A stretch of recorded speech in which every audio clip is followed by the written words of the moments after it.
The question I want to raise with you this evening is, what causes zealotry?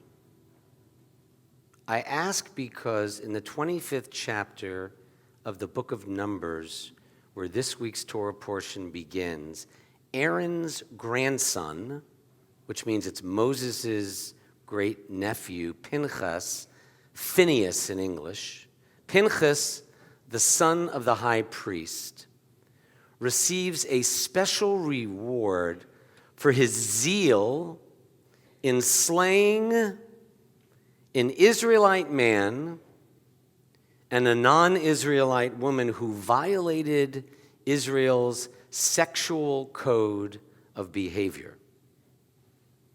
For his zealous act, the priesthood became the possession of Pinchas and his descendants for all time. The story reported in the Torah, and I'm not making this up, is that Midianite women convince a number of Israelite men to participate in pagan orgies, as if the men needed convincing, but the women are blamed. And a plague breaks out that takes many lives. And while people are weeping over all who died in this plague, Pinchas takes a spear and he kills the Israelite man and Midianite woman Zimri and Cosbi as they are literally in the act. I'm not making this up again. It's in the Bible. That's why I'm leery about Bible in schools. I've changed my words given the crowd tonight. I would read it explicitly, but it is explicit. God apparently, though, approves of what Pinchas does, and he gives him a covenant of peace, a brit shalom, because Pinchas demonstrated zealotry, an extreme version of fanaticism. Though some of our rabbinic commentators through the centuries suggest that God giving Pinchas a covenant of peace was less of a reward and more a correction to his violent nature. The great Volosian Rabbi Naftali Tzvi Yehuda Berlin in pre-war Europe writes, and I quote, "In reward for turning away God's wrath, Pinchas, for doing what he did, was blessed with the attribute of peace, that he should not be quick-tempered or angry. God gave him peace and tranquility of soul as a corrective. Passion is admirable, but zealotry and fanaticism are dangerous, especially when the cure for whatever is wrong becomes worse than the problem itself. I am not slamming passion. As the author Sarah B. writes, and I quote, I love this quote, "Those who live passionately teach us how to love.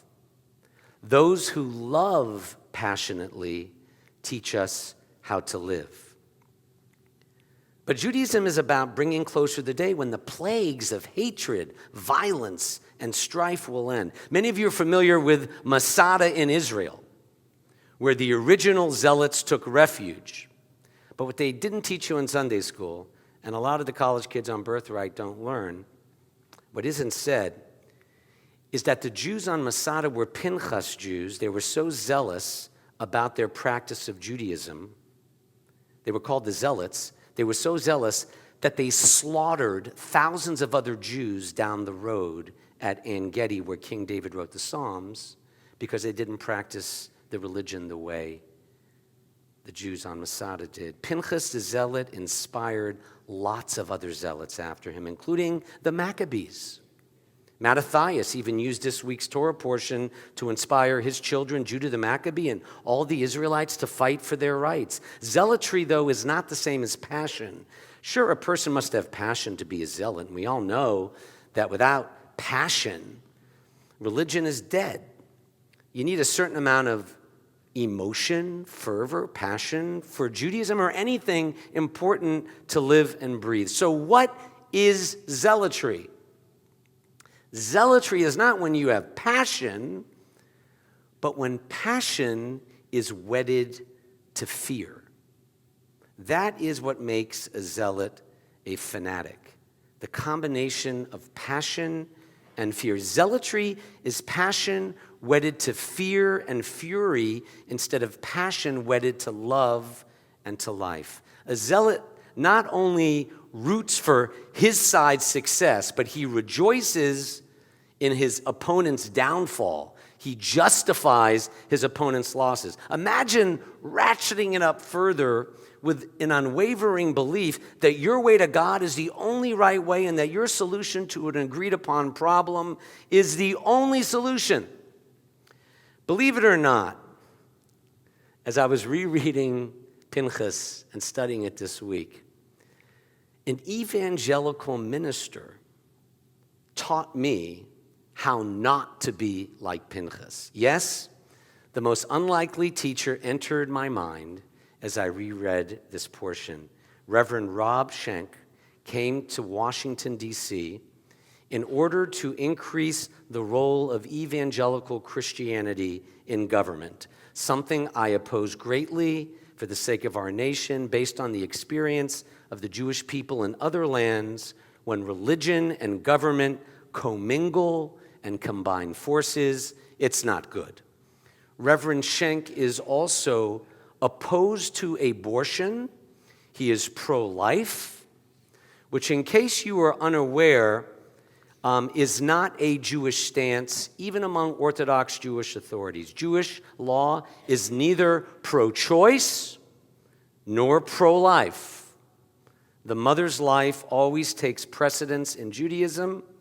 It's permit but discourage according to Jewish law, and government, according to Jewish law, must never get between a woman, her family, faith, and most excruciating decision-making. But the year after I moved to Memphis in the early 90s, this reverend grabbed worldwide attention when photos and a video were shot of him cradling a preserved human fetus, given the name Tia by a black pro-life group, because the child was believed to be African American. And he responded to criticism by stating that the fetus demonstrated the truth of his own views and that cradling this fetus takes his passion to stop women from terminating pregnancies out of the abstract and into reality.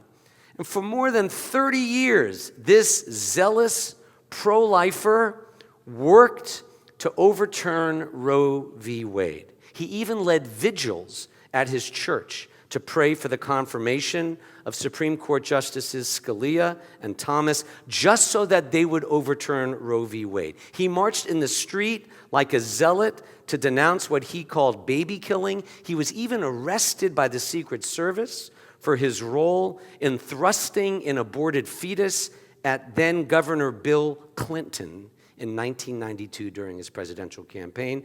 Guess what?